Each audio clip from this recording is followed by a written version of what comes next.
What's up, everybody? Matt Gajewski here, back again talking college football. And today we are here to discuss the Tuesday, December the 30th, three-game slate. This is a very special slate because we start some of the real heavy bowls.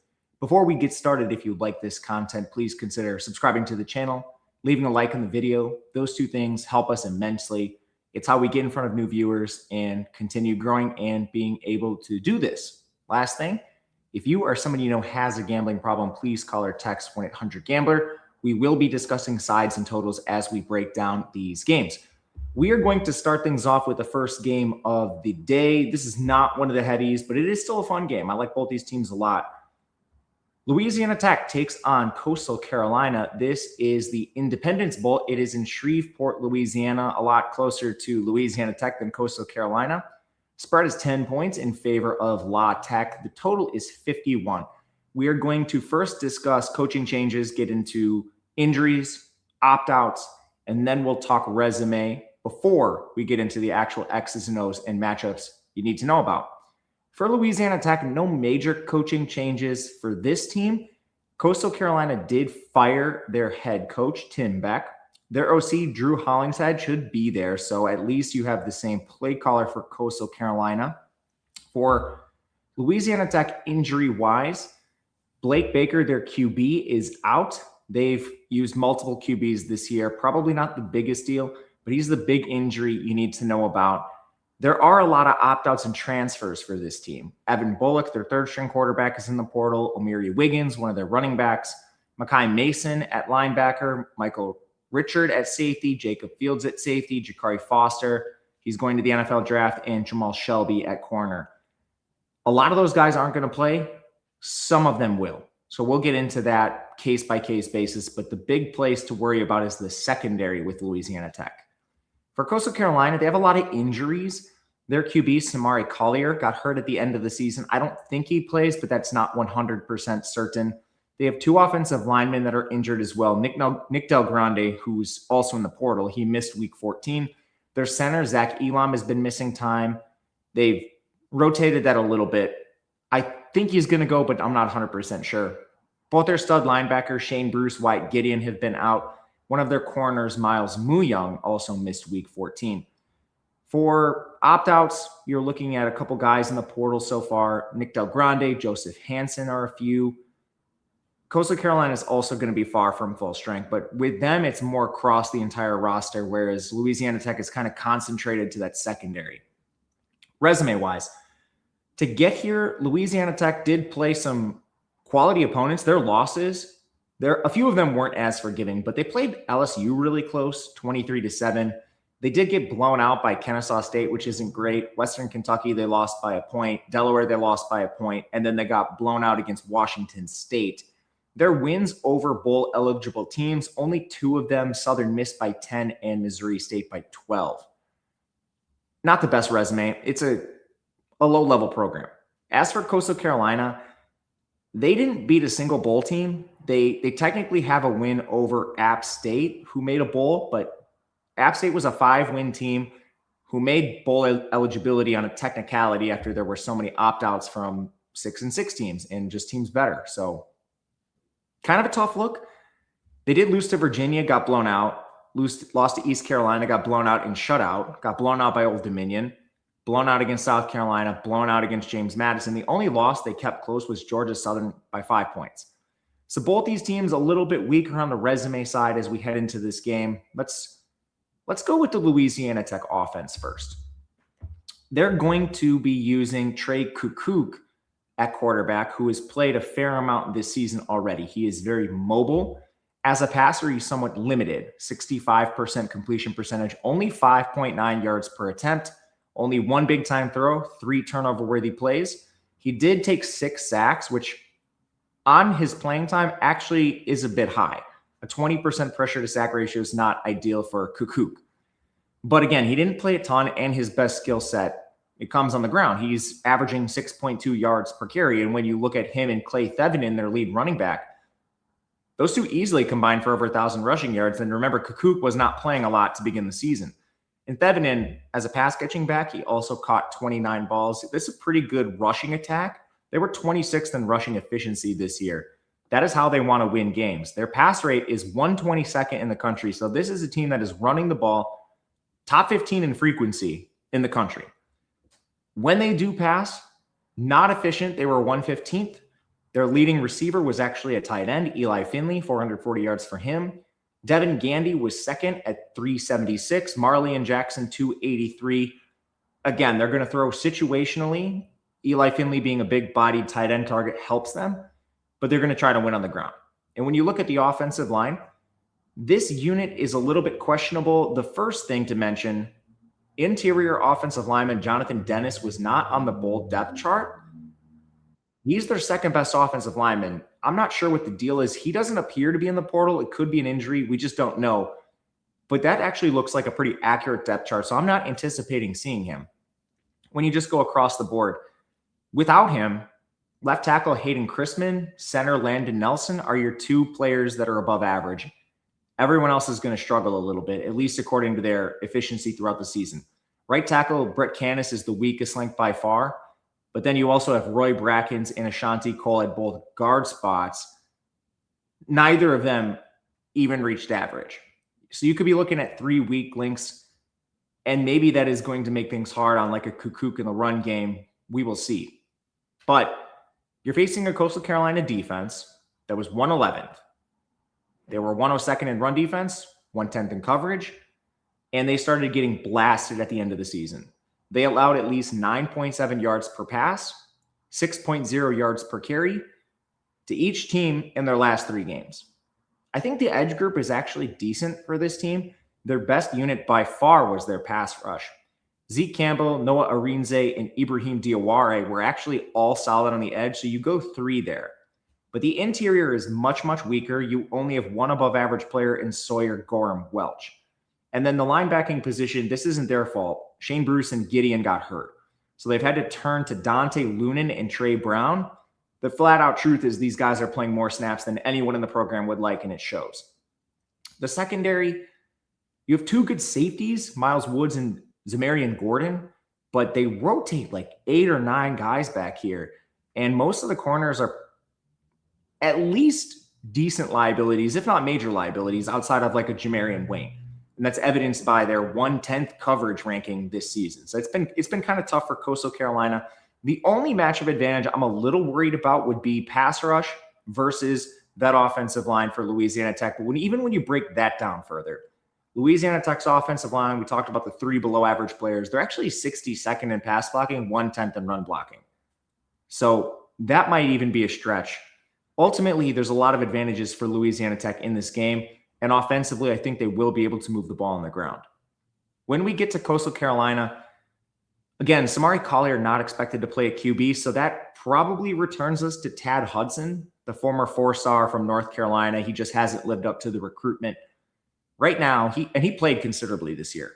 55% completion percentage, 4.6 yards per pass, 5 big-time throws, 13 turnover-worthy plays. He took 14 sacks. His pressure-to-sack ratio is also too high, just below 20%. But it's not all his fault. On just passes he's thrown, receivers have dropped 18 of them. That's 13.6% of his on-target passes. That's an astronomical number. It's one of the highest numbers in the country. So it should come as no surprise that Coastal Carolina is ranked second to last in receiving efficiency. And that is isolating what the receivers are doing. How are they winning? Are they creating separation? Are they dropping passes? All of that is factored in. So this should come as no surprise. Cameron Wright leads the team with 274 yards. And then you have a tie between Robbie Washington and Bryson Graves at 231. Now, they do play 6 receivers. Not on the field at once. That would be impossible. But they rotate these guys. Malik Mega from Penn State, Carmelo English from Michigan, Jamison Tucker, these guys all play as well. So you will see 6 bodies depending on health and availability in this receiving room, not even including tight ends. It hasn't worked. The run game is a little bit better, but even this 104th in efficiency probably takes a hit with Collier being out. He was second on the team in rushing. They do use a 3-man committee with Javen Simpkins, Dominic Nicely, and Javon Edwards. Some of them, especially Nicely and Edwards, are both at 5.8 yards per carry or better, but Simpkins leads the team in carries. it's just been a relatively inefficient offense entirely. Then you go to the offensive line. Mentioned this already. The best unit on the offense could be at risk of attrition with Carolina's top two offensive linemen in the portal, Nick Del Grande and Joseph Hansen. If both miss the game, you're looking at replacements Daniel Jones and Trey Franklin. That is a seismic drop-off. Then you just look at who else is back for this team or healthy. If Elam is there and he's playing center, you could move Thomas Johnson back out to guard. That would give you two above-average interior players. But the other players that you're looking at potentially playing, Heston Edwards, Julius Tate, Anthony Walton, they've all been splitting time on the interior position. So I don't know necessarily who they'd play, but none of them are particularly good options. This position is a little bit up in the air for Coastal Carolina. But they are going to be facing a Louisiana Tech defense, which was very good this year, the strength of their team. The only weak unit they had was their pass rush. They were 117th, but they were awesome in coverage. The only main problem here is that you are losing three starters to portal or NFL. Jamal Shelby, Jacob Fields, Michael Richard. The two starters that are remaining are Jakari Foster and Cedric Woods. So that at least holds down two spots. A rotational DB, Amari Butler, should be out there. He was average on 351 snaps, but that still leaves you with two unproven positions in the secondary. They listed Jordan McRae and Sam Fongang as the starters. I think you probably see rotations there, and we just don't know. These guys have very, very small samples, but I think we can say one thing. They're probably going to be worse than 29th. The problem is I'm not really buying the ability of Coastal Carolina with Tad Hudson and these receivers to throw the ball over the top. And then you get to the front seven. Pretty good linebacker play here. Sifa Leota, Jaden Mayfield were both solid. And it looks like they're going to start Alonzo Jackson. He is not a full-time starter, only 222 snaps this year, but he's played a little more of late, and he's flashed when he's been out there. So I'm kind of excited to see him go. The defensive line's probably the weakest unit on this team, but it's still the pass rush is what brings them down. They are 50th in run defense. Donovan Raymond and Jaden Madkins are okay off the edge. You're looking at Zion Mason and Christian Davis inside. This is not a real difference-making unit. A lot of their run defense comes from the linebackers. But I think it is going to be pretty tough for Coastal Carolina and a backup QB potentially to score on this team, especially down their top two offensive linemen. Special teams relatively even. Louisiana Tech 51, Coastal Carolina 70. But ultimately, we're leaning Louisiana Tech. I haven't played this. We missed the number before it moved. And I want to just make sure some of these La Tech guys are actually going to be in there before considering this game. This is the greasiest one on the board, but it's going to remain a lean right now. Oh, got a request to talk totals more. So we actually make this total 49.9. Pretty close to the 51, not showing a lot of value there. We do show value on Louisiana Tech. I'm just nervous for it. So we will wait. Next game we did bet. Tennessee takes on Illinois. This game has a 3.5 point spread, a 61.5 total. This is the Music City Bowl in Nashville. There are no major coaching changes for either team, but there are injuries and opt-outs. More on the Illinois side than Tennessee, but not by much. Linebacker JoJo Hayden missed week 14 for Illinois. Xavier Scott, one of their best defensive backs, has been out for the year. And then we got three opt-outs, Gabe Jacas off the edge, J.C. Davis at left tackle, he's their best offensive lineman, and Matthew Bailey at safety. All pretty tough losses for this team.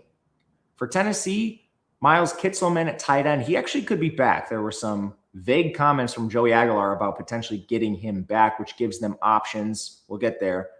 Wendell Moe, probably their best offensive lineman at guard, could only make it through 15 snaps in the season finale. He's now had a month off. Jordan Ross missed week 14 on the edge. Jackson Moy, he got hurt after 4 snaps in week 14. Devin Hobbs, another defensive tackle opposite Moy, he got hurt after 31 snaps in week 14. Expecting a lot of them to come back, but there are opt-outs. Chris Brazel is going to go to the NFL at receiver. Arian Carter at linebacker. NFL. Peyton Lewis, third string running back to transfer. Joshua Josephs, a stud edge to the NFL. And then we already knew Jermon McCoy was not going to play. NFL for him. Ricky Gibson's also out. And then they did lose Colton Hood, which was a surprise, and Boo Carter transferred as well. So looking at a lot of departures for both teams. As far as the resumes go, Illinois, their marquee wins are probably against Duke. They crushed Duke. Duke had a turnover game. They crushed Western Michigan, shut them out. They beat USC by 2 points, but that margin should have been wider. Illinois had a fumble on the 1 yard line. As you're trying to extend the ball over the goal line, it gets punched out. They had one of those. Northwestern, they did only win by 7 points, which was a little concerning. And probably the biggest concern is they began to fade down the stretch throughout the season. Losses, blown out to Indiana, blown out to Ohio State, blown out against Washington, and the most concerning, you lose to Wisconsin 27-10. As for Tennessee, they actually didn't beat any bowl-eligible teams, but they play in the SEC, so they got a couple of relatively good wins. Mississippi State by 7, Arkansas by 3, Kentucky they blew out, Florida they won 31-11. They also had a very competitive game against Georgia, losing 44-41 with a 76% post-game win expectancy. They let that one go. But other than that, lost by 17 to Bama. They gave up a pick 6 on the goal line going into score at the end of the half. Definitely didn't help. Lost to Oklahoma by 6, and then they got crushed by Vandy at the end of the season. So another team that began to fade a little bit. Let's start with the Illinois offense. Kind of a tough year for Luke Altmaier. He did take a step back, and he wasn't punished for it at times. 67.5% completion percentage is pretty good. 8.4 yards per attempt is pretty good, but his big-time throw to turnover-worthy play ratio, 10-12. And he got lucky on these interceptions, only 5 of them. Part of the problem, and a reason he took a step back, 30 sacks. The pressure rate wasn't very good, 36%, but his individual pressure to sack ratio of 22% was way too high. That was a big issue for Altmaier all season, trying to play hero ball and will the offense through some wins. And I'm not really sure it was needed. The offensive line was imbalanced. They were 11th in run blocking, but 83rd in pass blocking. The big concern in this game is that now you're turning your top offensive lineman, J.C. Davis, and you're going to Nathan Napick, who basically hasn't played this year. He's going to start opposite Melvin Priestley. I think at best you're looking at just average play from your tackle tandem. Then you go inside. I think you have 2 solid players inside. Josh Gajewski and Josh Kreutz, solid. Right guard Brendan Henderson is a definitive weak link for this team. So now you might be playing with 2 to 3 weak links, whereas during the regular season, you had 1 to 2 any given day. But that run blocking has been crucial to the success of the offense. The 3-headed monster of Khalil Valentine, Caden Fegan, and Aiden Lawfrey is pretty solid this year. I'm surprised they were only 77th in rushing. I expected that to be a little better. But then you look at it, none of them actually hit 5 yards per carry. They did combine for 32 receptions. But surprisingly for Illinois, a lot of the offense came down to the Hank Beatty breakout. 826 yards for him. Colin Dixon was second, 538. These receivers played way better than I think anyone expected. My presumed wide receiver one in the beginning of the season, Hudson Clement, finished comfortably in third, but even he was serviceable at times. So this is a relatively strong receiving unit for Illinois. The problems you're worried about, pass blocking, can that unit hold up long enough for the quarterback, Luke Altmaier, to actually get the ball to these playmakers? And Tennessee's defense, they're 35th overall, 52nd against the run, 41st in coverage. I'm a little worried about this, man. We talked about them fading down the stretch. They also did not play well against the better QBs. So the question is, where does Luke Altmaier rank on the spectrum of like Gunnar Stockton, who ripped this defense for 9.5 yards per attempt? Taylon Green, 8.3 yards per attempt from Arkansas. Ty Simpson, 8.7 from Bama. Diego Pavia, 9.5 from Vandy. They all blasted the secondary. And then occasionally teams could run. Vandy, 8.5 yards per carry. Oklahoma, 5.5 yards per carry. Arkansas, 5.5 yards per carry. What is the common denominator with all 3 of those teams? They'll have a mobile QB. Fortunately for Tennessee, Altmaier does not really run because Tennessee has really struggled with these dual threats. And in this game, they will not have Joshua Josephs. That's probably going to ding their pass rush. Fortunately, that's the deepest position group on their team. Tyree West and Dominic Bailey aren't Joshua Josephs, but you're not just putting this together last second. These guys played significantly this year. And then I think getting back Moy and Hobbs on the inside will definitely help their run defense. You're typically seeing a rotation of 3 to 4 guys there anyway, but you just like the extra breathing room. Arian Carter at linebacker is not going to play, but this really is not that concerning to me because he got outplayed by Jeremiah Talander and Edwin Spillman anyway. I think you're probably treading water. The DB room, no Colton Hood's going to hurt. That leaves 2 guys, Ty Redmond, Jalen McMurray, that you really trust. The safeties have been up and down throughout the year and beat at times. It's Andre Turntine, Edris Farouk, and then you got to fill in that last spot that's going to be vacated by Colton Hood. I think you're looking probably at like a William Wright or a Caleb Beasley, even though Beasley's like more of a slot. But anyway, if the pass rush can get past this Illinois offensive line quick enough, that should help the secondary because Illinois could throw the ball if they could pass protect long enough. I'm not really buying that, though. On the Tennessee side, Aguilar is going to play in this game, 66.5% completion percentage for him, 8.9 yards per attempt, 20 big-time throws, 8 turnover-worthy plays, and the exact opposite of Altmaier, who ran hot on his interceptions. He should have had more. Joey Aguilar should have had fewer. He had 10 interceptions and 8 turnover-worthy plays. That is the wide receiver tip galore extraordinaire. Ball's on target, wide receiver tips it in the air, defender catches it. Aguilar only took 16 sacks. That was awesome. And on the drops, 28 passes dropped. That's 10% of Aguilar's on-target balls.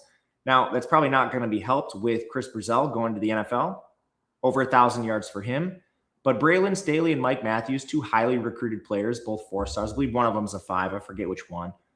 Staley had 806 yards. Mike Matthews had 770. And they have 3 4-star freshmen I'm excited to get a look at. Travis Smith Jr., Rodarius Jackson, Joakim Dodson.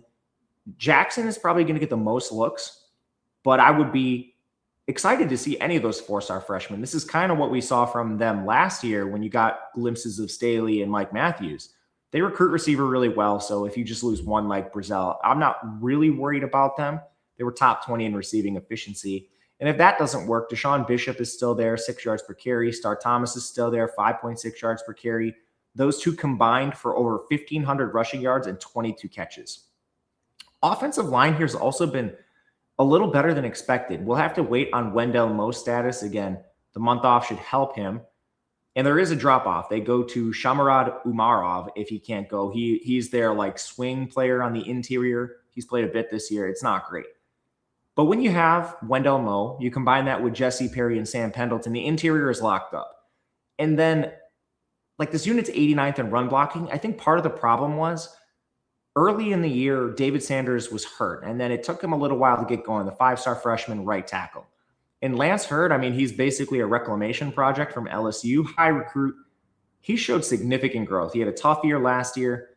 He's had tough spots this year, but he has been much, much better. So I kind of buy this Tennessee offensive line. I think it sets up well for this game where Illinois is not going to be at full strength. And this is a unit that was already getting ripped by the good QB, similar to Tennessee.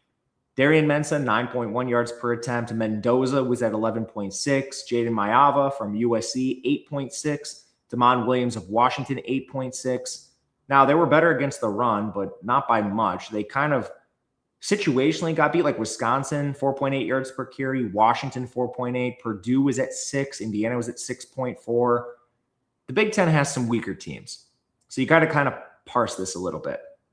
One of the opt-outs, Gabe Jockus isn't going to play, so you will see Alec Bryant, Joe Barna, and Leon Lowry form a committee in there. It's going to have at least some consequences, probably a little drop-off. The interior is still strong. James Thompson Jr. and Tomiwa DeRozier are awesome. And at linebacker, Dylan Rosiak is a stud too. But they've got very little else. Malachi Hood and James Kreutz have both been struggling opposite Rosiak. It is what it is. And the biggest problem, the secondary has been banged up a lot this year. Matthew Bailey's not going to play. That leaves just Miles Scott as a true difference maker that you can trust in the secondary at safety. Tanner Heckel at corner has had to play more than expected. He's gotten better, but still, Torrey Cox is a severe liability at corner. Jaheim Clark is only a little bit better. And we've seen Illinois get absolutely ravaged by opponents that can throw the ball over them. It's happened multiple times, most notably by Indiana. But special teams also favor Tennessee slightly, 49-64. With the opt-outs we know about, I do believe they're more impactful on the Illinois side. And Illinois is a team we were fading throughout the year, a team we were lower on the market. Tennessee, we were kind of neutral on, maybe a little below average there as well. We took a -2.5. Threes are out there. You're going to pay some juice. I think it might come down to -3 anyway if you're willing to wait. 3.5 is the consensus, but you can absolutely find a 3. I would be searching for that in this game if you can get it. And potentially you might be able to find a 2.5. As for the total, where do we have this one? Model has this at 62.8, so very little value on this one as well. Let's get to our last game. TCU takes on USC. This game has a 6.5 point spread in favor of USC. The total is 55.5. This is the Alamo Bowl. It is played in San Antonio. We have a couple coaching changes. Kendall Briles, the OC of TCU, is out the door. And DeAnton Lynn, the DC of USC, is out the door. As for opt-outs and player personnel, TCU has no opt-outs. I'll believe it when I see it. But so far, no one is missing from them because of the NFL or the portal. Kavorian Barnes has been hurt for them at running back. I'm not sure that's the biggest deal. Cade Bennett's been banged up at guard. Bud Clark at safety missed their last 2 games. They're expecting him to return. USC is way more injured, and they're kind of a mess. Waymon Jordan hasn't played in weeks. He actually could return here. On the O-line, Elijah Page and Killian O'Connor are out with injuries. Alani Noah missed their last game, but allegedly he could be back. Bishop Fitzgerald at safety's hurt. Anthony Lucas and Jakeem Stewart, same thing. And then you get to the NFL guys. Lake McCree at tight end. Jacoby Lane, receiver. Mekhi Lemon, receiver. Eli Sanders, running back. Walker Lyons, tight end, transferring. Micah Benuelos, interior offensive line. He plays guard. He's transferring. Devin Tompkins at defensive tackle, transferring. Eric Gentry, linebacker, NFL. Braylon Conley, backup quarterback, transfer. Kamari Ramsey, safety, NFL. I mean, this team is absolutely gashed, and they've taken money. I think part of that is because while not an opt-out, well, I guess kind of is an opt-out. Call it what you want, but Josh Hoover's in the portal for TCU. So that moved the line 2 points in favor of USC, but none of these other guys, the NFL players that USC has, moved it back. That's a bit surprising to me. But yeah, we probably shouldn't have glossed over Josh Hoover. He is a big, we'll call him a departure. He's not playing in this game, so we can't call him an opt-out. Anyway, for resumes, TCU, a couple good wins for them. They beat SMU 35-24, beat Houston by a field goal, crushed Cincinnati at the end of the year. Their losses included Arizona State by a field goal. Kansas State 41-28, should have been closer. They lost to Iowa State by a field goal, but had a 53% post-game win expectancy. Their only embarrassing loss was BYU. They got blown out. They did have a couple single-digit wins, Baylor and West Virginia. It kind of is what it is. USC had a really good season, just not quite to the upper echelons of the Big Ten. They blew out their G5 opponents, Missouri State and Georgia Southern, beat Michigan 31-13, squeak by Nebraska 21-17, crushed Northwestern, beat Iowa 26-21. A lot of close games, but most of those opponents are pretty good. Their losses were to Illinois by 2 points, Notre Dame by 10, and Oregon 42-27. So pretty good year for USC, all things considered. Let's start with TCU, where we have the biggest departure probably in the game. We're going from Josh Hoover to Ken Seals. Ken Seals has been in college for a long time. He formerly started with Vanderbilt. He has a career 60.5% completion percentage, 6.2 yards per attempt, 28 big-time throws, 43 turnover-worthy plays, 45 sacks, but he was just under pressure a lot. He didn't take sacks at like an abnormally high rate. But he's still a former SEC starting QB. You're not turning to a freshman, an inexperienced player. He's not Hoover, but I'm not sure this is a disaster. It's also a friendly offense. The O-line should be pretty solid in this game. It's led by Cooper Powers at right guard and Ben Taylor Whitfield at right tackle. That's the strength of this unit, and they're pretty solidly above average. They're not great by any means, but it's a decent O-line. When you get to the left side in the center position, it's a little bit worse, but all these guys are still slightly above average. Colton Deary at center. We've had Bennett and Strickland rotating at left guard because of Bennett's injury, and then Carso Bruno's the left tackle. It's a pretty good unit overall, and it does just enough to really highlight the skill players. The run game was a little bit weaker. Kavorian Barnes did suffer an injury, but honestly, Jeremy Payne started to outproduce him at the end of the year anyway. Barnes was at 4.6 yards per carry. Payne was at 5.7. Part of that, Barnes was playing through the injury for a bit. It is what it is. But ultimately, you're looking at a rushing attack that's around average. They really win with their receivers. 14th in receiving efficiency. Eric McAllister, 1,121 yards. He's expected to play. Jordan Dwyer was at 730, a very good wide receiver too. And you got good situational production from Joseph Manjack and DeAndre Rogers. It's a very difficult offense to defend. Meanwhile, USC's defense, I'm not sure what to make of this. They were 80th overall. They were horrible in run defense. They lost their DC. They're going to be severely shorthanded. In the front seven, you're going to be down 4 starters in Anthony Lucas, Devin Tompkins, Jakeem Stewart, and Eric Gentry. Both safeties are gone. I mean, this could get bad. At least the edge group should be pretty good. Cameron Crawford and Braylon Shelby are all right. Jahid Abasiri is a highly recruited young defensive tackle, but it looks like his counterpart's going to be Keyshawn Crawford. He was a mess. That just is what it is. At linebacker, Desmond Stevens was okay. Jaden Walker was a mess. So I think you got at least 2 players in your front seven that are real liabilities. In the secondary, DeCarlos Nicholson, Christian Pierce were kind of above average. Marcellus Williams was all right too. I mean, I'm not really that concerned with corner. I'm a little more concerned with the safety position. I'm guessing you see Kennedy Urlacher and Alex Graham, injuries pending. That's a major drop-off from Fitzgerald and Ramsey. A major drop-off. So I kind of think TCU's offense just hums through this defense. And if they can run the ball, it might get even worse. When you get to USC's offense, fortunately, Jaden Mayava is going to play in this game. 66% completion for him, 9.1 yards per attempt. He finished with 26 big-time throws, 18 turnover-worthy plays. He only took 11 sacks. Mayava had a good season. He's coming back next year, so no real risk of the opt-out. And everything around him is pretty good except the O-line, and this unit could be a catastrophe. They were 103rd in pass blocking, 110th in run blocking. No Page in this game, no O'Connor in this game, probably no Ben Wellos in this game because of the opt-out. So, I mean, your tackle tandem, I'm guessing, is Kaelon Miller and Tobias Raymond. That's not good. I think Alani Noah is going to return at right guard, but even he might sit. He's been out. So that leaves Justin Tanu and Jeonre Reed and Noah. Even him, they were all below average. This interior offensive line is a mess. And tackle could be even more of a mess without Page. I mean, and that probably affects the run game. It needs to be noted, like, King Miller was awesome this year. I can't believe actually how good he was. The third string running back, Eli Sanders and Waymon Jordan go down. King Miller just jumps right in, 6.7 yards per carry, 873 yards, 15 catches. My goodness, man. Maybe we see Jordan back in this game. He was practicing at the end of the year, never actually made it back. But maybe in the bowl game, that's an extra month. The real problem is receiver. Who is going to play? No Lemon, no Jacoby Lane, no Lake McCree.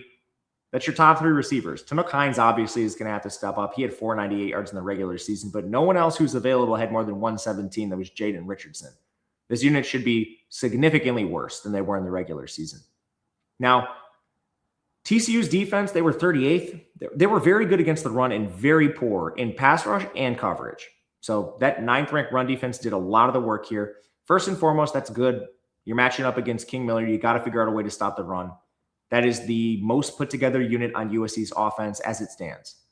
But a couple of QBs did find success here, especially of late, like Brennan Sorsby and Bear Bachmeier, both above 8.5 yards per attempt.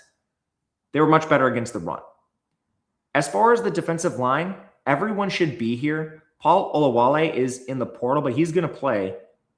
Devin Deal is there as well. That's a good edge rushing tandem. Inside, Marquise Dial, Ansel Dean Embu, Tristan Johnson. Not quite as strong in the edge group, but they're solid. The big reason they're so good in run defense, they're 2 stud linebackers, Nnamdi Obiezor and Caleb Elarms Orr. They were maybe the best linebacking tandem in the conference. It's up there. Yeah, I know you got Texas Tech in this conference, so let's say maybe they were the second best linebacking unit. It's really hard to beat Tech. But overall, this is a good unit.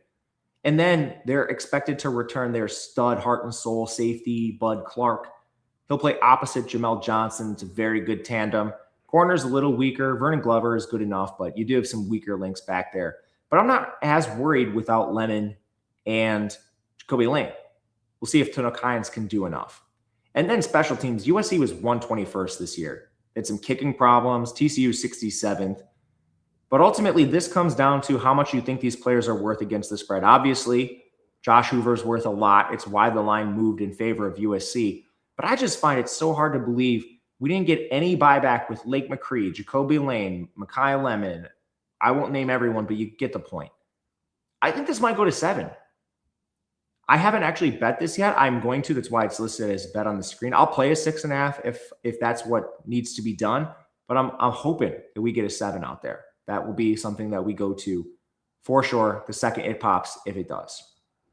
But that'll do it for us today. We'll be back all throughout the week. It's a beautiful week. All the best bowl games and the playoff. Until then, good luck, everyone. We will see you guys again next time.